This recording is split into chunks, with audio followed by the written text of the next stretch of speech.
Lançado em 2001, Toxicity foi um marco na carreira do System of a Down e no cenário musical da época, consolidando a banda como uma das mais inovadoras do metal. Com uma sonoridade única que mescla agressividade, melodias cativantes e um humor politicamente ácido, o álbum abordou temas como autoritarismo, brutalidade policial, destruição ambiental e manipulação de mídia, assuntos que décadas depois continuam extremamente relevantes. É sobre esse marco do início do século que eu, Nick Silva e Tony Ayex vamos conversar hoje em mais uma edição do Clássicos VFSM. Hoje eu tô aqui com o Tony Ayex do Tem Mais Discos Que Amigos, que já participou aqui de outro programa com a Isadora.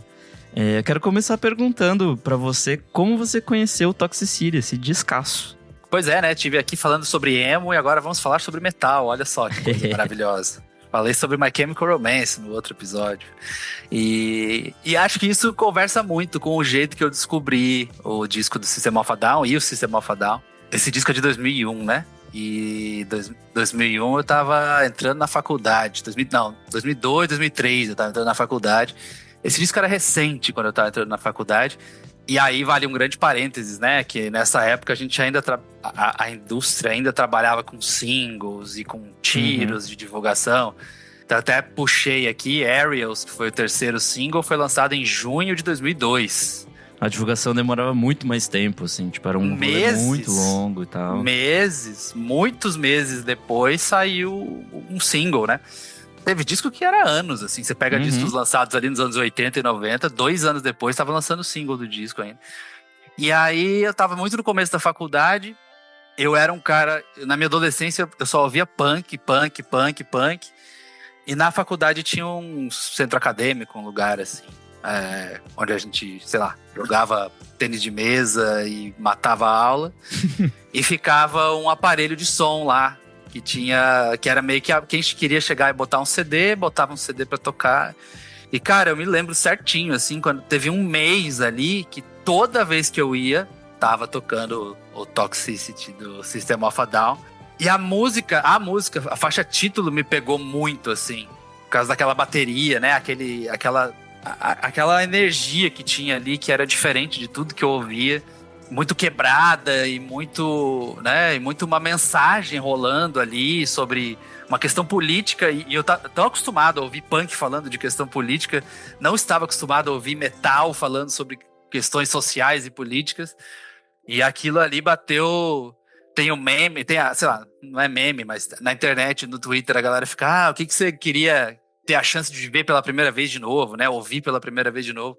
Esse disco é uma coisa que eu lembro, assim, me impactou muito fortemente, porque por causa dessa mistura que era muito nova.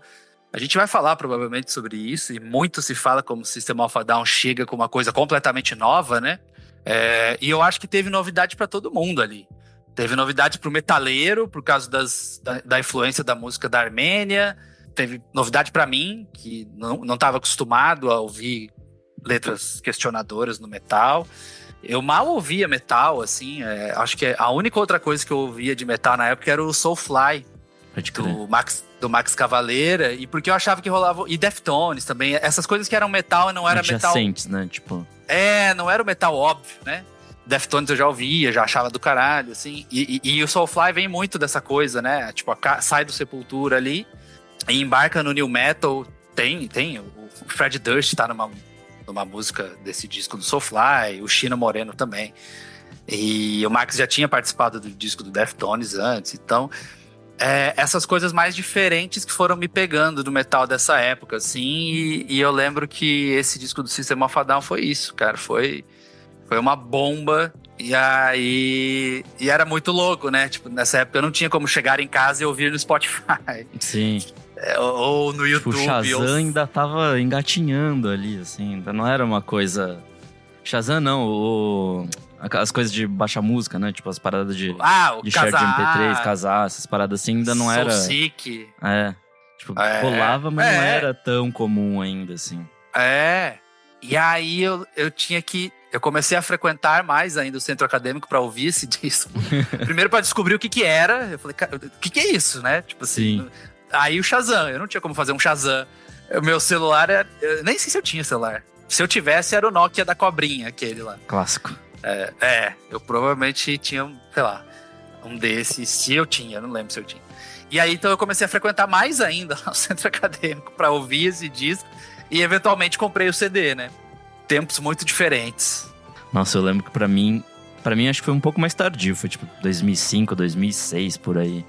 E eu lembro de estar numa competição de como é que chama? De roller, assim, sabe? E aí, sei lá porque eu estava lá e começou a tocar Aerials. Daí eu falei, tipo, caralho, que porra é essa? E aí, em algum momento, tipo, sei lá, passou, eu não descobri o que era no dia. E depois, eventualmente, apareceu na MTV, rolando esse clipe, que é maluquíssimo também. E eu falei, nossa, é aquela música daquele dia. Daí anotei o nome da banda e fui correr atrás, assim, como já era um pouco mais tarde do que você descobriu, aí a internet já era mais amigável nesse rolê de baixar música e tudo mais. Mas é isso, assim, acho que também foi um grande impacto de achar tudo isso uma grande maluquice, assim, porque eu também era zero do metal, assim, eu nunca fui, tipo, eu tinha muito amigo que gostava, sei lá, de Metallica, de Iron Maiden, de todas essas paradas, mas nunca foi a minha praia, assim, e aí esse disco me abre a porta pra perceber que o metal também pode ser outras coisas, assim, além de, sei lá, do rolê do Cavaleiro Medieval, que era... Total.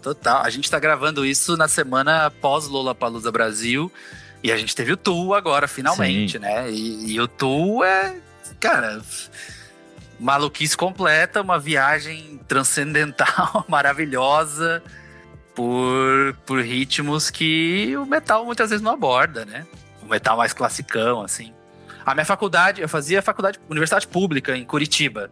A cena do metal era enorme e a do punk também, assim. Então, tinha uma rivalidade, assim. A coisa não se misturava, sabe? Tinha que ser muito cabeça aberta ali pra você se misturar. Coisa das tribos, né? Tipo, que ainda era um rolê, né?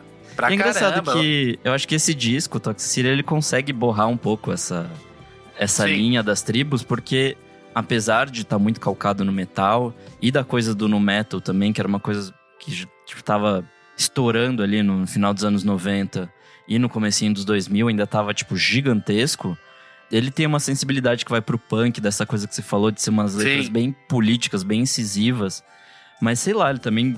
É que não vai exatamente, mas sei lá, vai pra umas coisas que beira o prog, sabe? De ter umas mudanças abruptas, enfim, de ter uma sensibilidade técnica que é totalmente diferente de qualquer outra coisa que a gente ouvia ali na época. Eu não sei, assim, pra mim, eles e o Rage Against the Machine, eles inauguram ali algo que borra essa coisa da tribo, assim, sei lá, eu posso curtir isso e ser metaleiro, posso curtir isso e ser punk, sabe? Toda essa galera aí que fez diferente, apesar de eles terem lançado discos muito conhecidos por serem mais pesados, mais agressivos e mais metaleiros e tal, porque é isso, né? Tinha que colocar numa caixinha, tanto que existe a enorme discussão se System of a Down é new metal ou não. Eu acho que não, eu coloco como metal alternativo, que é uma coisa... que o Tool, pra mim, é completamente metal alternativo, e o System of a Down é um pouco menos. Eu acho que o new metal ficou muito caracterizado... Teve o lance do rap ali também, né? Acho que essa segunda perna do nu metal vai bem pra esse rolê, tipo... Até o Linkin Park, que ainda acha uma banda boa, não dá, mas Limp Bizkit é bem isso. Tinha um monte de cópia dessa época, assim. Talvez o System tá mais na linhagem, mesmo não estando, do Korn, desse no metal, do que exatamente das coisas que vieram anos 2000 mesmo, com mais força, assim. Não, total. O Korn é o original ali, né? Acho que nasce com o primeiro disco do Korn, assim. Sim. E o new metal, mais new metal, assim. Mas o que eu ia falar é que essa galera toda, System of a Down, Rage Against the Machine... Você pode pegar entrevistas deles em vários momentos e falar de influências e tal. Toda essa galera ouvia punk, sabe? Todos eles ouviam punk. Então, por que borra as linhas? Porque não é uma banda de metal feita por fãs de Iron Maiden, ponto, sabe? Que rolava muito, né? E no punk também, rolava muita banda que fazia banda de punk e só ouvia Ramones. Tudo bem. Mas eu acho que... essas bandas conseguem misturar as coisas porque elas já misturavam em casa, né? quando elas ouviam. O Zac de la Rocha era vocalista de hardcore. Sim. Você pega a banda anterior do Zac de la Rocha antes de entrar no Rage Against the Machine, você não reconhece os vocais dele. Porque é ele cantando hardcore. E é intrinsecamente ligado ao punk, né?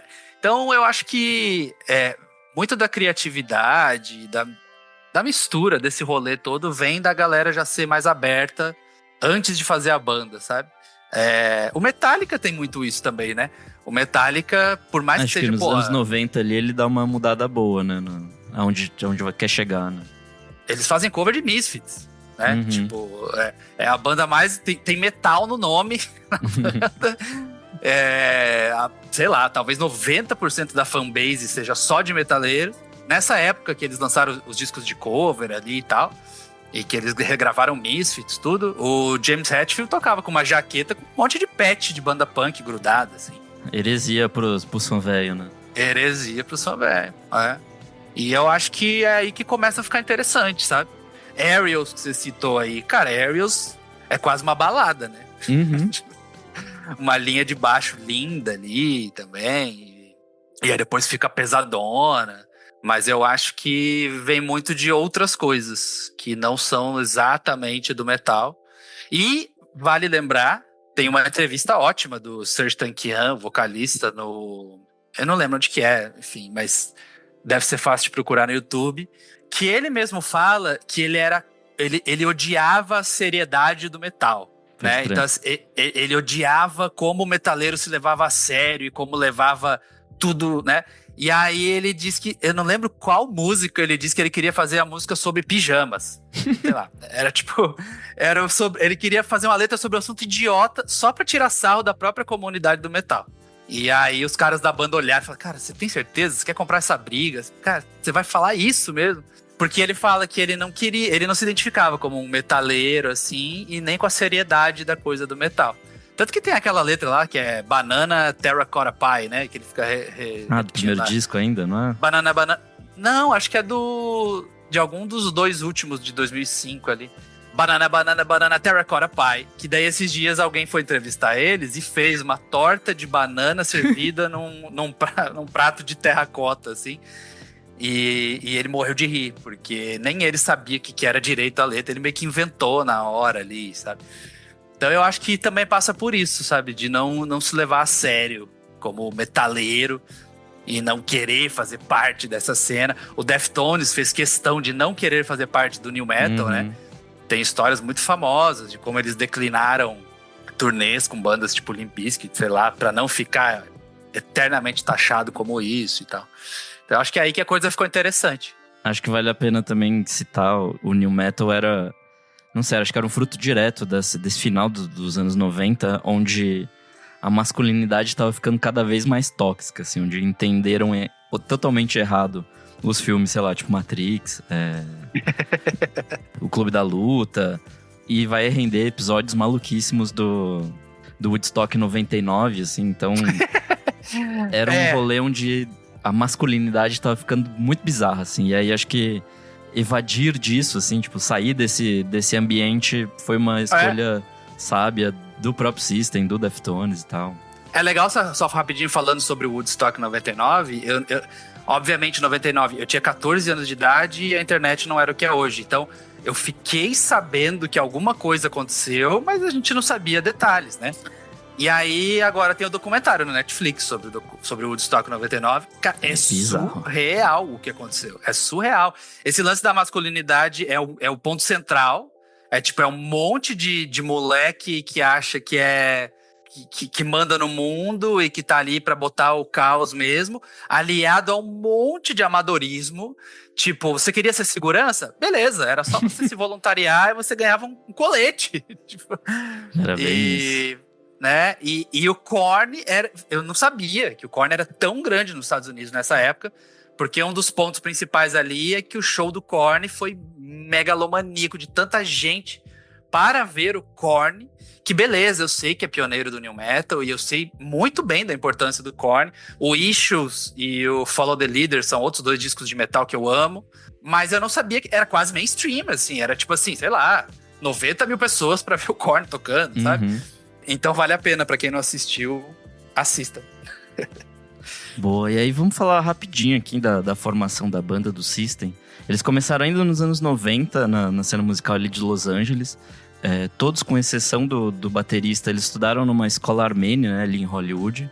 Todos têm descendência armênia, então invariavelmente essa pitada aí cultural tá na música deles e de alguma forma ou outra vaza, assim, porque eles pretendem. Eu lembro de ver bastante entrevista, principalmente do Sérgio, o vocalista, né? Falando muito sobre o genocídio armênio no começo do século XX. Então, é uma coisa muito cara para eles, assim. E acho que isso molda um pouco da própria política, assim, na música, né? E aí, enfim, eles conheceram não na escola, mas depois, tipo, praticando. Todo mundo ali já era músico e tinha várias outras bandas.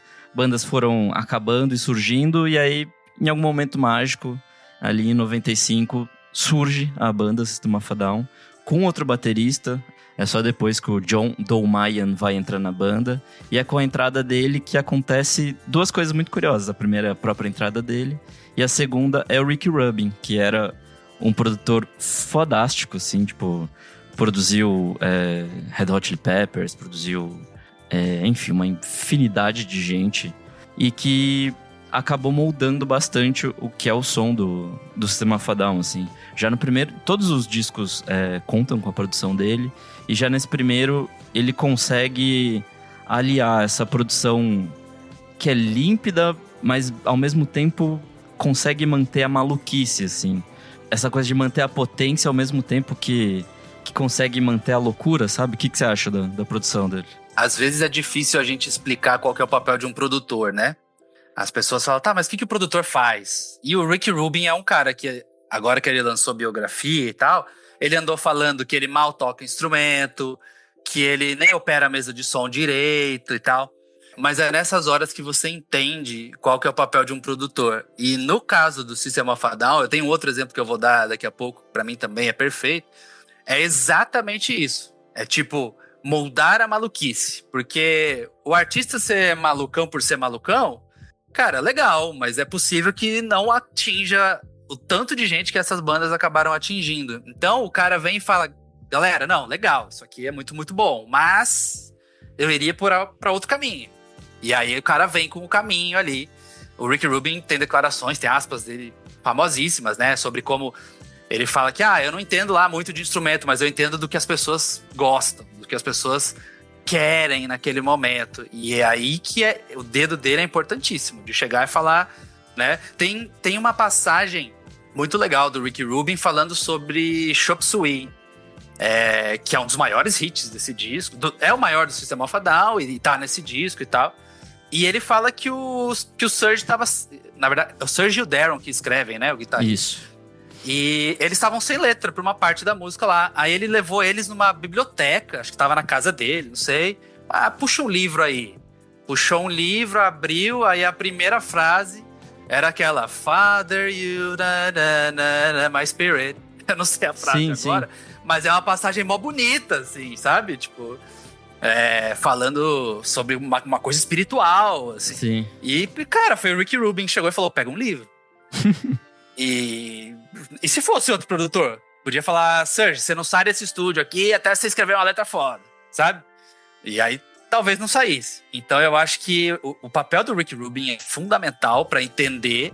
A gente, aqui no Brasil, a gente pode falar, por exemplo, do papel do saudosíssimo Miranda, quando ele pega o Raimundos, ele descobre o Raimundos, que é aquela coisa, música nordestina com hardcore, com metal, com não sei o quê, podia virar uma doideira horrível.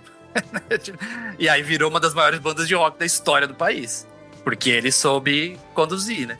E eu acho que não é nem podar a criatividade da banda, mas também é colocar num trilho, assim, de falar, é o que você falou, assim, vamos por aqui, vamos por ali, tipo... se você for pegar os primeiros EPs, as primeiras demos do System of a Down, ali em 95, 97, era uma coisa ainda, tipo, sei lá, você via que o embrião tava ali, mas era uma coisa muito barulhenta, muito suja, muito rasgada. Acho que, como era naquela época, não faria sucesso, assim, tipo... tinha o apelo de um séquito de fãs, mas acho que não chegaria ao público geral, assim como chegou depois. Eu acho que é importante a gente deixar claro aqui que o sucesso não é o objetivo principal sempre, mas é quase sempre. Tipo assim, então, ok, tem trabalhos artísticos incríveis, lindos, maravilhosos e que tiveram pouca visibilidade, mas essa pouca visibilidade fez com que esses projetos acabassem, por exemplo. Então, chegar ao maior número de pessoas possível, eu acho excelente. E esses produtores têm essa capacidade de fazer exatamente isso. O Rick Rubin com o System of a Down, o Miranda com o Raimundos. Tem um que eu gosto muito de falar sempre, que é e que tem tudo a ver com essa época, e tem tudo a ver com essa cena, apesar do disco não ser desse gênero, que é o Relationship of Command, do Ed the Driving. Pode crer. Que saiu em 2000. Provavelmente é a principal obra da história do post-hardcore, assim, tipo, é a mais influente, é a mais foda, é a mais que levou o gênero para outras pessoas. Tem bandas de metal que fizeram covers de Ed the Driving e tal. Mas o Ed the Driving fez com que muitas bandas acabassem surgindo dessa época, surgindo dessa cena. E, até então, o Ed the Driving era conhecido por suas performances ao vivo bombásticas. Você que tá ouvindo agora, coloque no YouTube Ed the Driving Late Show. Sei lá, Ed the Driving, qualquer programa de TV que eles participaram nessa época. Tem o no Letterman que é explosivo. Cara... Cedric pulando malucamente. É surreal, é bizarro. Tanto que a banda acaba ali, porque ninguém aguenta. É lindo, é maravilhoso. Pra mim, a última banda que causou na história do rock são eles. Mas acabou, porque, porra, que saco, né? Você vai no programa e vai quebrar tudo toda hora e tal. Mas o disco é sensacional. O disco é muito bem feito, é muito bem produzido. Tem participação do Iggy Pop. É genial, assim, a forma como ele consegue moldar toda aquela barulheira. Fala, cara, beleza, eu já entendi, vocês são muito explosivos. Mas eu preciso entregar um disco aqui. O disco é outra coisa. E aí ele entrega um disco maravilhoso, com músicas tipo One Armed Caesar e aquela Invalid Leader Department. E o produtor desse disco é o Ross Robinson. O Ross Robinson ficou conhecido por produzir discos do Korn, do Slipknot, do Limp Bizkit, do Sepultura. O Ross Bem Robinson, mais metalzão, assim mesmo. Cara, ele é o produtor solo, só ele, do disco de estreia do Korn, que é o fundador do New Metal. Sim. Em 1994. E aí que tem Blind, que é aquela loucura. Quando você ouve Blind a primeira vez também, é tipo, que porra é essa, né? E aí, 6 anos depois, em 2000, ele faz a mesma coisa com o Ed the Driving, né? Aí numa outra cena, no post-hardcore e tal. Então eu acho que ele produziu o disco do Soulfly, que eu citei aqui. Ele produziu Adrenaline, do Deftones. Ele produziu o Iowa, do Slipknot. Cara, ele produziu alguns dos maiores discos da história do New Metal. E ele teve a capacidade de pegar uma banda que nem o Ed the Driving e transformar num registro de estúdio. Lapidar, né? Assim. Porque é isso, cara. Show é uma coisa, disco é outra, né? E esses hinos todos do New Metal provavelmente não teriam virado hinos se não tivesse uma produção de um nível acima, né? E aí, voltando pro Rubin e pro System, o primeiro disco, que é auto-intitulado, é lançado em 98, faz um sucesso ali com Spiders, com Sugar, que foram músicas que dominaram ali as paradas, tocou bastante na MTV e tal. E eu acho que nasce daí esse primeiro interesse do público pela banda. Eles tinham um secto de fãs ali em Hollywood, na Califórnia e tal. Mas acho que esse primeiro disco eles já explodem um pouco isso. E demoram 3 anos para lançar o segundo disco, que seria, né, o Toxicity. Eles poderiam ter aproveitado todo esse hype alcançado no primeiro disco, já ter lançado qualquer coisa ali só para manter os números inflados. Mas não, eles esperam esses 3 anos para cozinhar e fazer esse disco que é maluco, assim. Tem o próprio metal, tem coisa de rock alternativo, tem elemento de punk, tem elemento do jazz, tem elemento de música armena. Enfim, esse disco foi lançado no dia 4 de setembro de 2001 pelo selo American Recordings e pela Columbia Records. O American Recordings é o selo do próprio Rick Rubin. E é isso, assim, foi um disco que foi lançado exatamente uma semana antes do atentado de 11 de setembro. E é engraçado que ele meio que fala de tudo que aconteceria a partir dali, assim.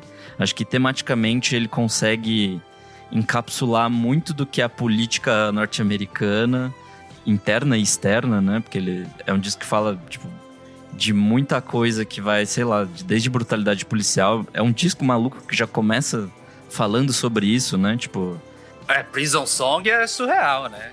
A faixa de abertura falando sobre todos os podres do sistema carcerário norte-americano e de Hollywood, que é onde eles moravam ali, né? Falar sobre tráfico de drogas e tudo ali. É um cartão de visita bizarro, assim. E é maluco como ele consegue jogar dados na sua cara, assim, tipo, em um momento ele tá falando, tipo, restando dados, assim, tipo, quantas pessoas estão na prisão agora, não sei o quê. No meio de uma música, tipo... Enquanto o resto do new metal tá fazendo rap, com aspas aqui, sobre sabe lá o quê. Sobre bater punheta e pegar mulher. Né? Tipo... Exatamente, tá lá o Serj Tankian enfiando estatísticas no meio da música. Prison Song é isso aí. E além disso ele vai falar de violência, autoritarismo, de todas essas coisas que, sei lá, já permeavam a sociedade americana, norte-americana, né? E depois vão explodir, assim. Controle social e manipulação de mídia. Tem uns pontos, assim, que eu acho muito engraçado nesse disco, que é todo o rolê de natureza que eles têm, assim. Tipo, tem umas 3 ou 4 músicas. Forest, Science, aquela... Tem aquela ATWA. Air, que significa Air, Trees, Water, Animals. Isso. Que é isso, eles jogam com uma coisa meio ecológica, assim, meio tipo... Caralho, gente, a gente tá destruindo a Terra e fudeu, né? E, tipo... E vale um grande parênteses aqui, que essa é uma questão que, enfim, daria pra ficar um episódio inteiro debatendo a respeito. Mas essa ATWA, por exemplo, que é Air, Trees, Water, Animals, ela pega inspiração em Charles Manson. O Daron Malakian já falou várias vezes sobre como o Charles Manson foi um injustiçado, que ele tinha umas visões muito interessantes, e a visão de meio ambiente do Charles Manson é o que inspirou essa música desse disco System of a Down. Então, o que é muito louco, né? Qualquer coisa que envolva Charles Manson é um debate sem fim. E aí eles puxarem essa influência pra fazer uma música sobre o meio ambiente num disco tão aclamado, assim. Tem gente que nem sabe, né? Tipo, beleza. Ainda mais que isso é o quê? Um acrônimo que se chama? ATWA? Tem gente que olha ali, ATWA, cara, o que é isso? Aí, bom, entendi. Árvores, water, água e animais. Tá, também, beleza. Estão viajando aqui. Mas, na verdade, ele tem um fundo ambientalista muito forte e com inspirações em Charles Manson. Eu acho que nessa ele tenta separar a arte do artista, assim, né? Mas é um tanto quanto problemático, mas é isso, né? Pra fazer maluquice requer ser um pouco maluco também, então... Eu tava lendo aqui, o Daron Malakian falou que deu uma declaração dizendo que o Charles Manson foi preso por motivos errados e que ele teve um julgamento injusto. Bom, aí discordamos com o Divo, né? Mas é isso. Exatamente, só segue em frente, né? Acho que nessa parte de controle social também tem Shimmy, que é uma das músicas mais legais. É meio quebradona, meio repetitiva. Onde ele mais ou menos fala de um ambiente escolar, assim, e tal. De tipo, obedeça, se conforme, algo assim, sabe? Tipo, de ordens, de botar a coisa em ordem numa música completamente maluca.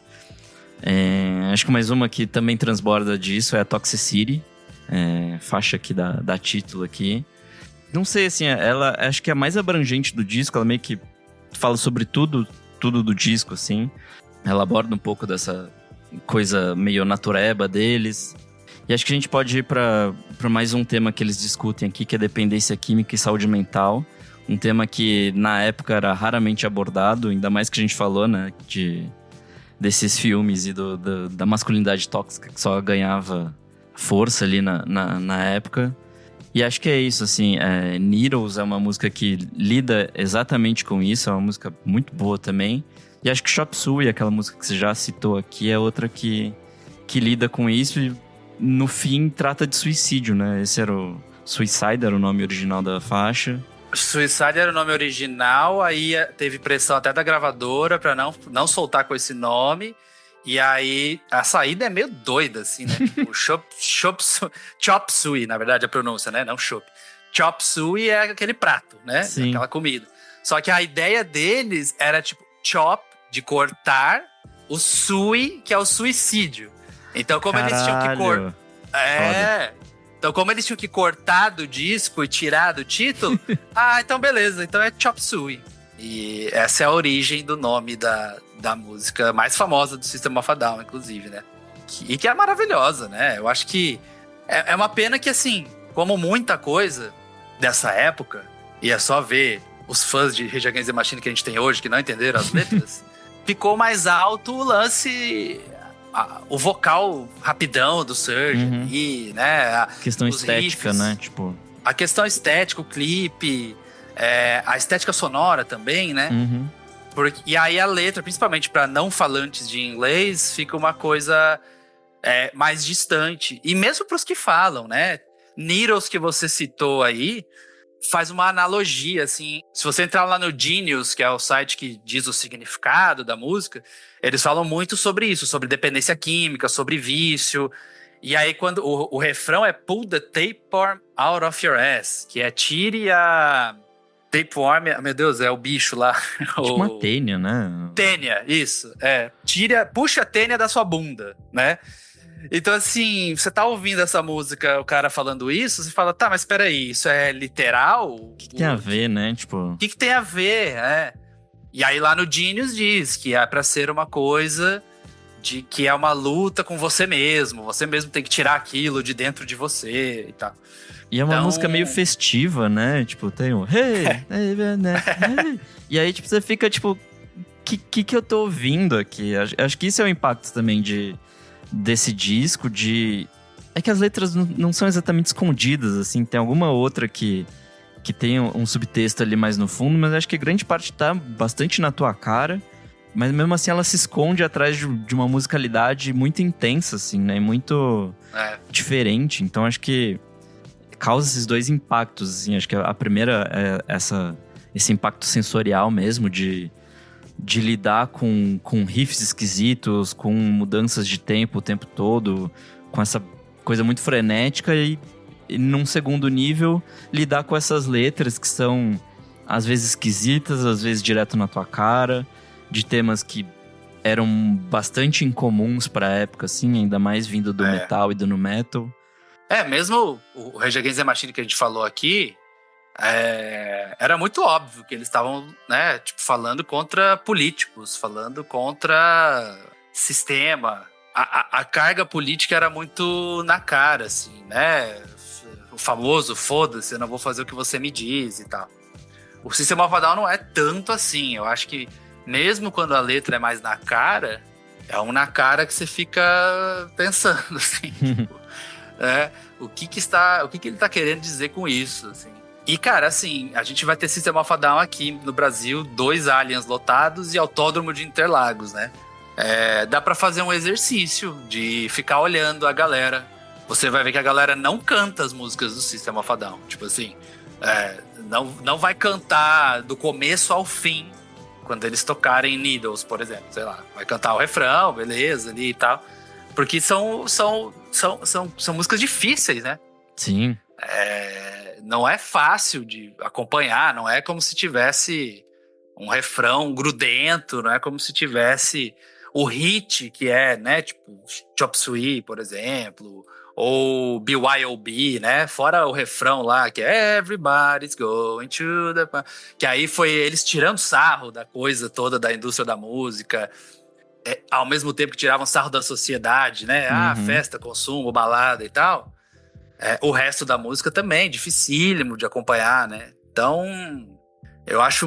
novamente, acho que também tem dedo do Rick Rubin em fazer tudo isso ser popular, né? Porque tinha tudo pra não ser. Tinha tudo pra não ser popular. Várias músicas desse disco. Mas eu acho que um dos grandes trunfos desse disco é que ele tem um single muito poderoso, que é Chop Suey. Toxicity também é muito, muito foda, e eles acertaram no clipe. Acho que clipe é muito impactante. E aí foi meio que isso, né? Bastaram 2 músicas fortes pra chamar a galera pra ouvir o resto todo, assim. E aí quando se ouviu o resto todo, falou, cara, essa banda é diferente. Então eu acho que esse é um dos grandes feitos desse disco, assim. Não ser um disco acessível, mas que tinha suas portas de entrada, sabe? Que eu acho que são esses singles. Por mais que também... Aerials, beleza, né? Aerials acho que é uma bela canção. Ali, né? Sim. Mas Aerials, inclusive, foi o último single, né? Ela saiu depois que as 2 primeiras já tinham feito um trabalho importante, assim. Bom, se merece um episódio inteiro de podcast é porque o disco foi diferenciado. E eu acho que esse é um desses casos, assim, de chamar a galera pra consumir o artista como um todo, sabe? E também aí muito época também, né? Como eu comprei o CD, um monte de gente foi lá e comprou o CD, né?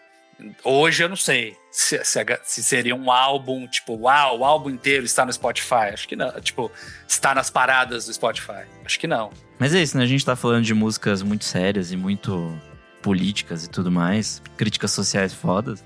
Mas também tem umas coisas bem de fanfarronice nesse disco, tipo Bounce, que é uma música sobre suruba. Tem Cycle, que é uma música sobre fã maluco, sobre groupies, né? E é isso, assim, acho que existe esse equilíbrio, assim, por mais que exista essa coisa bem visceral, que é tipo o dedo na tua cara, também existe alguns momentos de relaxar, assim. Afinal, esse foi um disco, acho que muito adolescente ouviu na época, e acho que é isso, né? Você ser adolescente é você se ligar muito em algumas questões políticas, mas também ter o seu tempo de diversão e de pensar em nada, de tirar uma com a cara do amigo, coisas do tipo, assim. Aí eu fiz minha tarefa de casa aqui enquanto você falava, e você falou de Bounce, e eu fui procurar aqui, é justamente Bounce que o Serj Tankian falou que era pra ser sobre pijamas. Acabou sendo uma coisa bizarra também, né? Mas aí eu achei as aspas dele aqui, e aí ele fala que... Pra mim, se o metal fica muito durão, ele fica muito engraçado. Aí ele compara com filme de terror. Ele fala, tipo filme de terror. Se fica muito doido, muito sangue, muita coisa, você começa a dar risada, né? Você fica tipo, tá, beleza. Isso é engraçado, não é assustador. E ele fala que pro metal, pra ele, é a mesma coisa. E que ele queria fazer uma coisa meio Frank Zappa nessa música, Bounce, pra escrever uma música de metal pesadíssima sobre pijamas. E assim, pijamas de seda, fica o detalhe. Aí ele fala, você pode imaginar uma música muito pesada escrita sobre, sei lá, os pijamas do Dalai Lama ou do Elton John? Aí ele vai desenvolvendo a ideia. Assim. Aí daí ele disse que os caras olharam pra ele e falou assim, não, cara, você não vai fazer isso com a gente. não vai rolar. Então... Mas é isso, né? Acho que essa é uma banda que sempre comprou brigas, assim, acho que... Então, ele termina, ele fala assim, sempre tinha essa atitude, você não pode ferrar com o metal, você não pode mexer com o metal. E daí ele fala, mas aí eu fiz o contrário e mexi com o metal mais do que eu iria ainda, só porque tinha essa coisa provocativa. Assim. Acho que boa parte das bandas que a gente acabou citando lateralmente nesse programa tem essa coisa da não conformidade, né? Tipo, de não se adequar e de criar suas próprias regras, assim, acho que...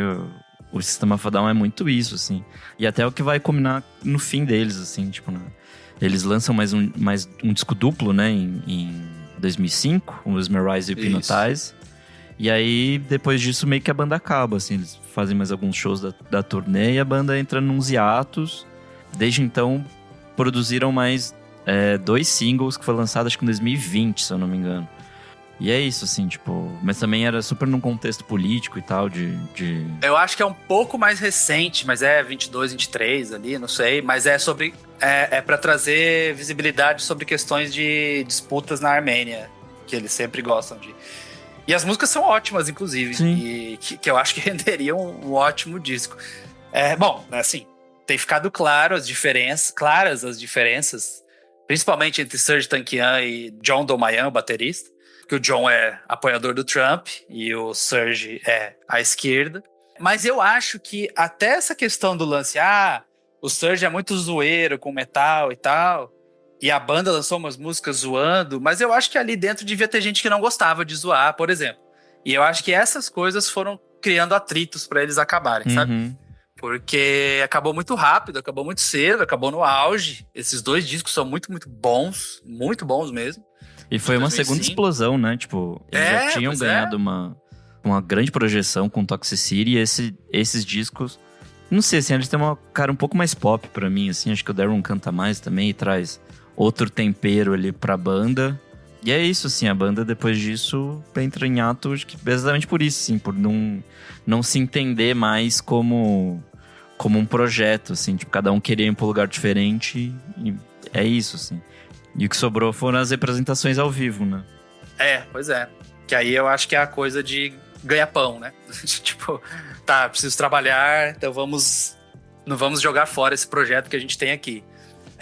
Mas é isso, assim, eu acho que tem já dessa época, eu acho que já tinha desentendimentos ali, enfim, o que é uma pena, né? Eu acho que é uma banda que até hoje se faria necessária, lançando música. Os números desses 2 singles que você falou aí, se entrar no Spotify pra ver, é bizarro, assim. Uhum. É número de artista pop, assim, de tanto play que teve. Então mostra como tem uma demanda bizarra em cima do System of a Down. Mas, não sei, né? Não há nenhum indicativo bom de que vem música nova por aí. E já são 20 anos, é bizarro pensar que foram 20 anos desde o último disco, né? Esses discos poderiam ser também alvo de muito debate, muita discussão, né? Tem músicas... Lonely Day, que você falou, que é o Daron que canta. Acho que essa dá o ar pop da coisa ali, né? Que é uma balada também. BYOB é muito hit. Entre esses discos e o Toxicity, teve o Still This Album, né? Que é aquele... É meio que sobra, né? É uma coisa meio doida, assim. E é um disco oficial, mas também tem gente que... eles mesmos já falaram que muita coisa que não sairia, eles resolveram gravar. Chegou a ser divulgado como um disco de B-sides, depois a banda veio e falou, não, esse é um disco de estúdio normal, como os outros. E aí tinha aquela coisa da capa, né? Roube esse álbum. E daí você ia nas lojas de CD, era uma caixinha simples, tosca, assim. Nessa ideia de ferrar com as lojas. A coisa punk ali também, falando. Sim. E é um disco muito bom também. Tem aquela... Boom! Sim, é o grande single. Que fala sobre guerra. A-I-E-A-I-E-A-I-E-A-I-O, que né, são só as letras no nome ali, e é o Serj cantando A-I-E-A-I. Cara, essa é uma dos... No show, é um dos auges, assim. E tá nesse disco do meião, no meio do caminho ali. Então você vê que mesmo num disco que é uma coisa, é sobra, não é e tal, tem músicas muito boas. Então é uma banda que produzia material de sobra, assim, né? Eu acho que tem capacidade para produzir mais ainda. E que acabou... A discografia encerrou muito cedo, né? Sim. Se contar que o último é duplo ali, são 4. Se você contar cada um solto, porque eles lançaram com um intervalo, 5. É pouco. Pra uma banda tão gigante, assim, de fato, deixa saudades. E deixa a gente imaginando o que seria, né? Mas voltando aqui pro Toxicity, quero perguntar pra você, qual que é a sua música favorita do disco? Cara, eu acho que é a faixa título, assim. Eu gosto muito de Chop Suey, porque tudo que ela representa, a novidade, né? Prison Song eu acho incrível, pra mim é uma das melhores aberturas de disco de todos os tempos. Por causa de tudo que a gente falou aqui, por causa das estatísticas sendo faladas, porque ela começa com uma guitarra tocando e parando, né? Tá. E aí fica um silêncio, assim, e você fica, eita, quase será um Hitchcock, né? Aqueles violinos de Hitchcock, assim, tipo... E né, nessa época eu botava ali no meu aparelho pra tocar o CD, você apertava o play e fazia... Tá. Eu falava, ué, o que aconteceu? Acabou a energia? Estragou meu aparelho? O que tá acontecendo aqui? A Aerials é linda, acho muito, muito bonita e muito foda. Acho que é um belo... Se Prison Song é uma ótima introdução, o Aerials é um belo encerramento. Mas Toxicity, a faixa título, pra mim, é incomparável, assim. Gosto muito daquela bateria do John. Acho que a assinatura do John como baterista é a bateria dessa música, assim. Uhum. E de BYOB também. Mas essa é muito marcante. Então, pra mim, eu ficaria com essa. Cara, eu acho que eu vou de Chop Suey porque... Não sei, pra mim ela tem uma coisa meio Bohemian Rhapsody, sabe? De tem umas mudanças, tem umas quebras malucas, assim, dessa coisa que eu falei de ser quase prog, sabe? Só que em uma música de 3 minutos, assim. Então, Eu acho muito, muito bizarro essas construções. E ao mesmo tempo é muito hipnótico, assim. Tanto que eles conseguem te fazer prestar atenção nessa coisa que é muito disforme, assim. Muito... enfim, é muito maluco mesmo, assim. Tem tudo isso, assim. E, novamente, igual eu falei antes, é uma porta de entrada para esse disco, né? Eu acho que foi o que fez a galera prestar atenção. Eu tive a oportunidade ali de ouvir num ambiente acadêmico, que por acaso alguém foi lá e botou o CD e tal, mas a gente ainda vivia muito a era do single, né? Então, tocava na rádio, passava na MTV. Então, quando lança Chop Suey como o single, esse é o primeiro Impacto, chamariz né? do Assim. disco. E só falando rapidinho, uma curiosidade sobre a música que eu escolhi, que é a faixa título, quem dá o conceito inicial da música é o Chavo, que é o baixista. E aí tem algumas declarações dele ao longo do tempo falando que eles tinham muita música para esse disco e que essa quase ficou de fora. Nossa, imagina. Pra você ver como é o processo de composição, tudo que circula a criação de um álbum, né? É muito doido, assim. É muito doido pensar que uma música como essa podia não ter sido lançada e não ter saído no mundo, né? Tem várias... Se você entra você que tá ouvindo aqui, entra no artigo dessa música na Wikipedia, é enorme. É tipo assim... É maior que os artigos de muitos discos. E aí fala, por exemplo, a batida da música foi criada pelo baterista John Domayan, que se inspirou num momento de irritação com Oda Dian, que é o baixista que veio com a ideia da música. Cara, doideira. Eu estava tentando entender as batidas. O Chavo ficava na minha frente e não parava de falar. E eu dizia, Chavo, me dá um segundo para eu tentar fazer alguma coisa. E ele ficava falando, por que você não tenta isso? Por que você não tenta isso? Pra tirar sarro dele, eu fiz o que ele estava falando. E aí a batida surgiu, nascida de pura irritação. E as tretas que a gente falou já existiam desde a época. Mas é isso, né? É muito louco pensar que esse disco foi um sucesso comercial também, assim. Ele já estreou em primeiro lugar na Billboard 200, na semana que foi lançado, né? Vendeu 220 mil cópias já na semana do lançamento. Hoje em dia, a Billboard 200, um disco de rock na Billboard 200, sei lá, é tipo... Cara, em primeiro lugar, muito difícil. Muito difícil. Nos Estados Unidos vendeu 2,7 milhões de cópias e globalmente ultrapassou 12 milhões de vendas. Em junho de 2022, foi certificado como sexto platina. Ou seja, vendeu pra um caralho. Tem várias músicas bateram ali, o Hot 100 da Billboard também. Enfim, é um sucesso muito incomparável, assim. E acho que nem mesmo o Setembro conseguiu estragar esse sucesso e essa longevidade do disco, né? Afinal, a gente tá 24 anos depois falando desse disco aqui. Então, assim, é um disco maravilhoso. É isso, por todos esses motivos que a gente falou aqui, né? Eu acho que é inovação aliada a alguém que entendeu que não só que aquilo era diferente, porque, beleza, a gente aqui como... Porra, tem mais discos que a gente tinha 16 anos. Então eu já consigo captar coisas que são diferentes. Agora, mas se me pedissem pra moldar isso de uma forma em que as pessoas fossem prestar atenção, eu não sei se eu conseguiria fazer isso. A gente tenta fazer isso com textos e com vídeos de Instagram hoje em dia e tal. Mas para um produtor chegar nos 4 caras jovens, que provavelmente cheio de ego ali, e falar, galera, o caminho é esse aqui, o caminho é aquele lá e tal, é muito mérito, cara. É muito mérito. Eu não acho que ele tem um mérito maior que o da banda. Acho que o produtor nunca tem um mérito maior que o da banda. Mas eu acho que tem casos que é metade, assim.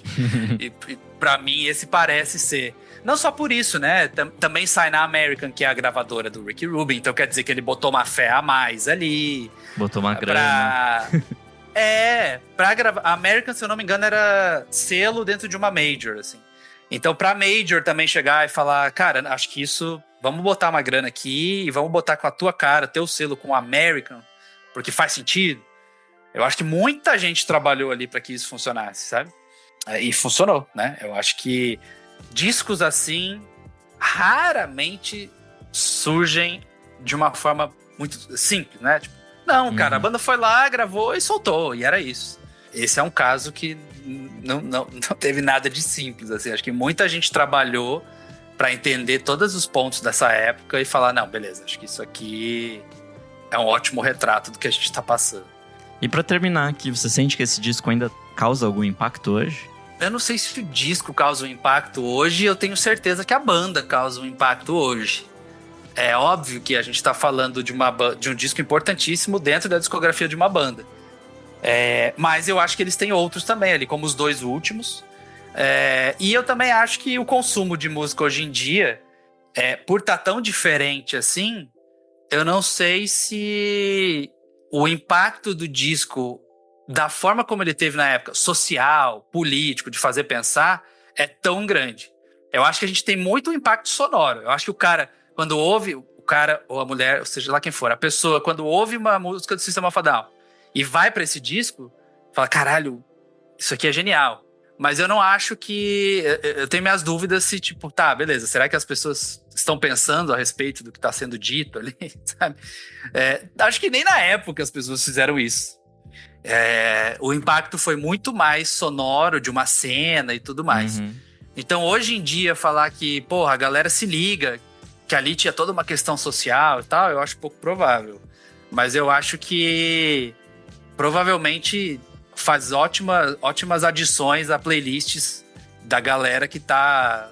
Essa molecada, por exemplo, que agora tá voltando ao vinil metal, né? E que tá resgatando toda essa turma, toda essa galera, o Deftones, etc. Muito porque vem de Bring Me The Horizon, sei lá. Eu acho que entende como um capítulo importante ali. Eu só acho que como quando saiu, que furou bolhas e me atingiu como um fã de punk, já tenho minhas dúvidas se tá furando essas bolhas hoje em dia, sabe? Agora, isso não significa que não tenha um legado imenso. Exato.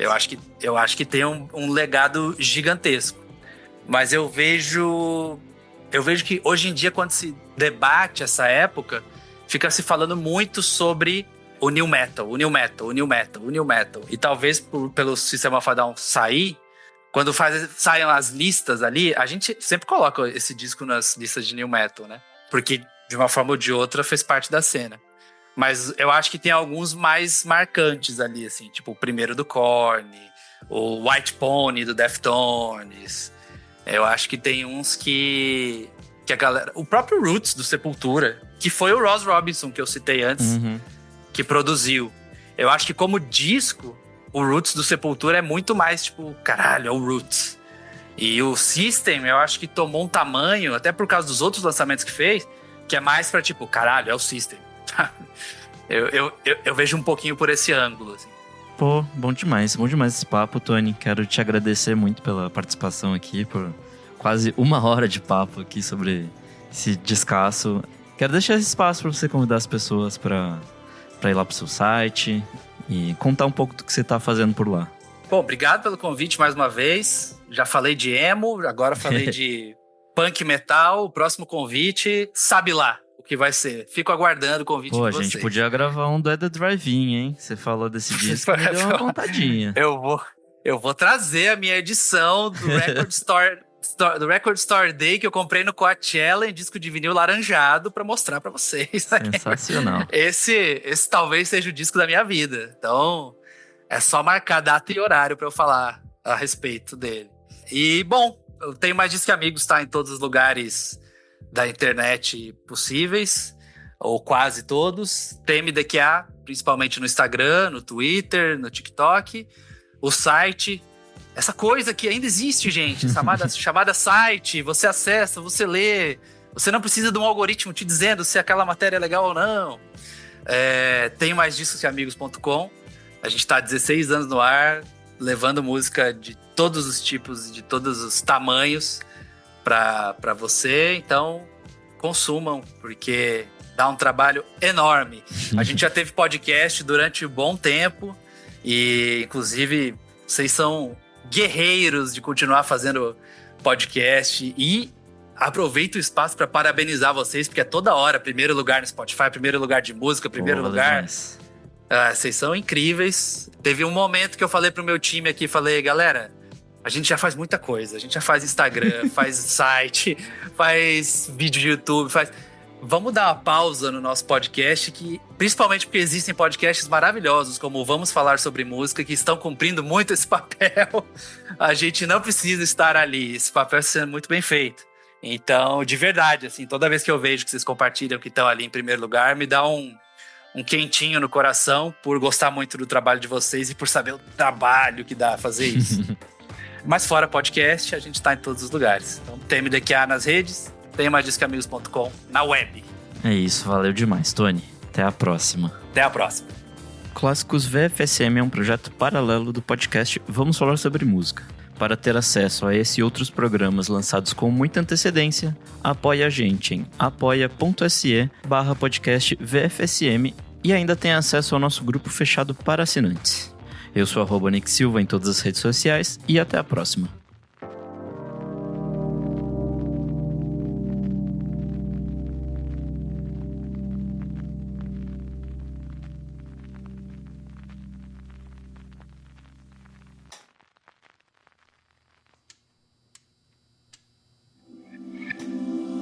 Esse podcast foi editado por Nick Silva.